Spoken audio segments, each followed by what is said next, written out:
Bonjour à tous, alors bienvenue chez moi, parce que là on est dans mon jardin. Voilà, il fait bon, c'est la canicule, donc on en profite un petit peu. Je vous fais faire un petit coucou du Penton aussi qui est en haut là-bas. D'ailleurs, je ne sais pas si certains avaient vu, mais j'avais repeint en noir, voilà, pour l'anecdote. Je l'ai trouvé plus beau en noir. Et donc aujourd'hui, on va parler de quelque chose de totalement différent, même si c'est quand même un projecteur de son. Mais un projecteur de son qui a quand même 70 ans. Voilà, c'est l'ancêtre du projecteur de son. Donc c'est la chose que vous voyez devant vous, là, qui ressemble un peu à un gros champignon. Voilà, donc là, elle n'est pas complète, il manque la petite... Enfin, la petite, quand je dis petite, c'est un grand mot, il manque la fixation, en gros, l'étrier, là, qui se fixe ici, je vous montrerai tout à l'heure. Donc, qu'est-ce que c'est? C'est un projecteur de son qui date des années 40. Celui-ci, vous verrez, je vous montrerai tout à l'heure, j'ai pris en photo sur le saladier du haut-parleur à l'intérieur. Il a la date, et la date est du 30 septembre 1948. Ça veut dire qu'il va gentiment vers ses 70 ans. C'est quand même énorme pour un appareil de cette classe. Alors, qu'est-ce que c'est? C'est une gamelle, enfin dans le jargon du public adresse, on appelle ça une gamelle. Je ne vous dis pas pourquoi, enfin je vous explique pas pourquoi, parce que rien que la forme, je pense que ça peut vous parler tout seul. Ça ressemble à un gros couscoussier, un petit peu. Donc voilà, donc c'est un projecteur de son à l'ancienne. Donc avant toute chose, je pense que cette vidéo sera en deux parties, parce que bon, j'ai beaucoup de choses à dire dessus. La première chose, c'est la façon dont je l'ai récupéré. Je l'ai récupéré donc bien sûr sur le Bon Coin, bien sûr en occasion. Donc c'est par l'intermédiaire d'un ami youtubeur dont je mettrai sa chaîne aussi. Je mettrai sa chaîne le lien de sa chaîne dans la barre d'infos sous la vidéo. Et d'un autre ami aussi où on fait partie d'un groupe sur Facebook qui parle du public adresse et de la sonoclassique en général. Je mettrai aussi le lien si vous voulez, mais bon, ça je ne sais pas, il faut que je voie avec les responsables. Mais bon, voilà, au cas où. Et l'un d'eux avait émis l'idée, avait trouvé l'annonce de ces 4, parce qu'il y en avait 4 à l'origine, moi j'en ai qu'une, mais il y en avait 5 en tout. Oui, j'ai dit 4, mais non, il y en avait 5. Moi j'ai récupéré celle-là, il y avait 4 Tepaz, qui est une autre marque, mais qui était exactement le même boîtier. Ils avaient exactement la même forme que celui-ci. Sauf qu'ils étaient vendus sous la marque Tepaz. Donc je vous montrerai exactement pourquoi j'appelle ça des VDSM. Celle-là, c'est la voix de son maître. La voix de son maître qui est une très vieille marque des années 40 qui fabriquait à l'époque des gramophones.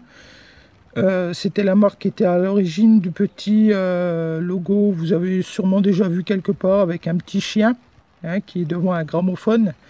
Donc c'est la marque, la voix de son maître. Donc ils ont commencé en fabriquant des gramophones, des tourne-disques. Ils ont fait sûrement un petit peu de public adresse, puisqu'on a le droit à ce projecteur de son. Et ils ont évolué après dans les années 40-50 en faisant des postes à lampe, des télévisions à lampe, etc. Dans les années 70-80, ils ont bifurqué, ils ont changé de nom, ils s'appelaient Pathé Marconi, donc je pense que ça peut vous dire quelque chose aussi. Et en petit, il y avait toujours noté en dessous la voix de son maître. Donc ça, c'est pour la petite histoire de la marque. Donc c'est une très ancienne marque, je crois qu'elle n'existe plus, ou alors je crois que j'avais entendu que peut-être ça reviendrait, mais bon, dans l'ensemble, elle n'existe plus. Et donc, il y avait, donc, pour revenir à l'origine de la récupération, donc il y avait ces deux amis-là qui avaient pour projet d'aller chercher ces gamelles-là et de se les partager. Et moi, je suis arrivé entre un petit peu les pieds dans le plat en disant, écoutez, moi, si vous voulez vous partager, moi, la voix de ce mode, je veux bien la récupérer. Donc, au début, ce que je ne savais pas, c'est qu'elle était beaucoup plus lourde que les autres, donc il a fallu payer un peu plus de frais de port, mais bon, ça, on s'est arrangé entre collègues d'amateurs de lignes sans volt, et du coup on a fait un échange standard. Moi je lui ai échangé un moteur de Beerflex qui fonctionnait parfaitement, et en échange j'ai eu le droit à la gamelle. Donc pour moi c'était tout bénef, et pour lui aussi, parce que du coup il a un moteur qui est parfait. Il m'a dit qu'en plus il fonctionnait parfaitement, donc on va dire que c'était tout bénef pour les deux.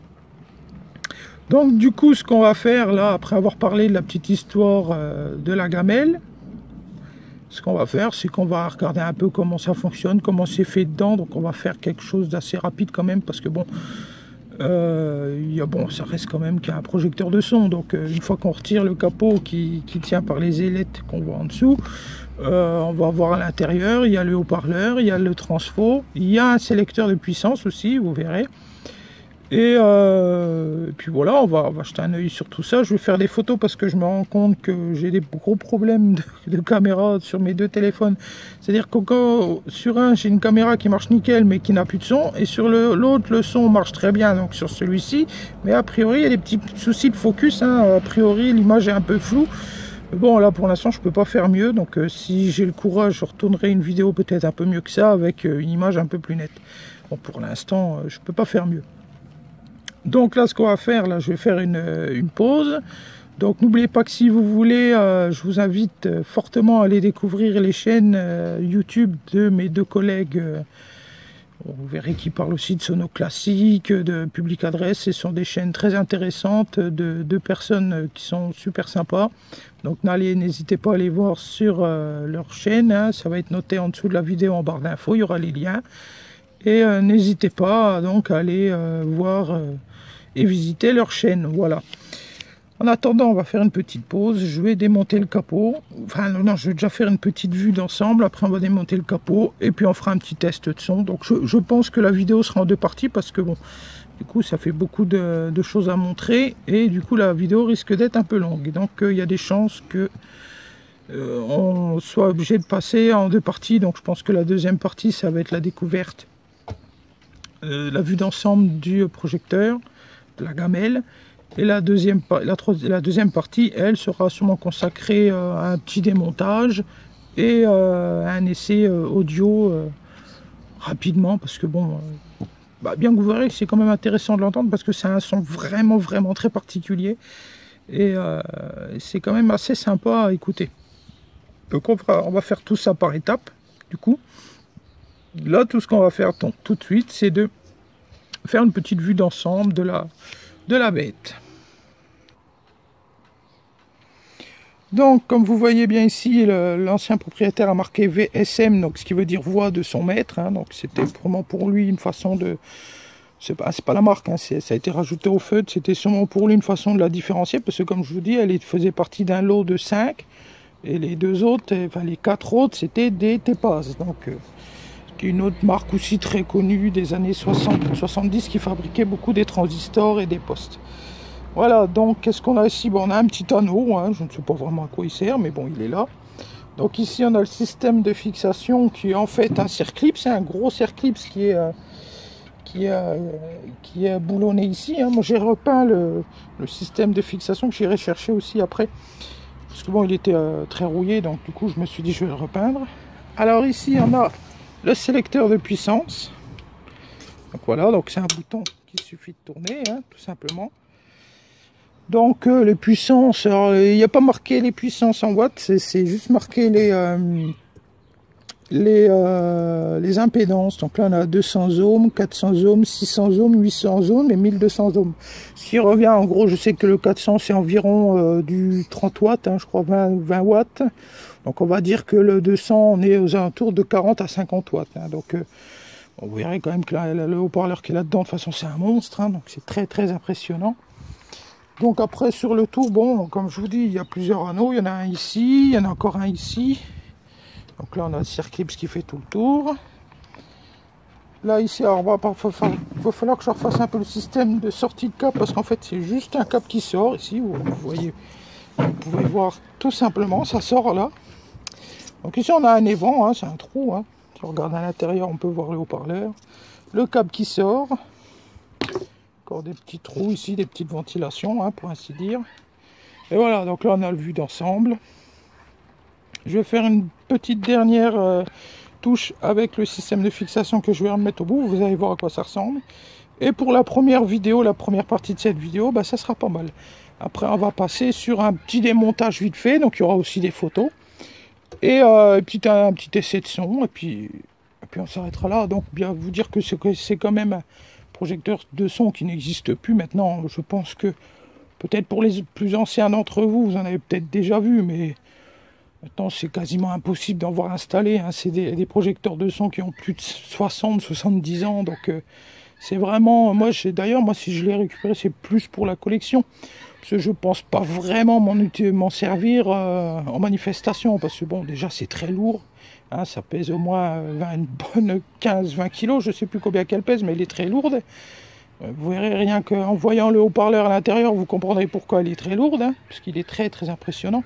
Bon, là, je me rends compte qu'elle est un peu bosselée ici, mais bon, ça, 70 ans ne peut pas être forcément de première jeunesse. Mais malgré tout, vous verrez que le son est vraiment très bon et que c'est un très très bon haut-parleur du coup. Donc là, je vais vous montrer aussi la face avant, hein, voilà, c'est un pavillon en fait. Hein.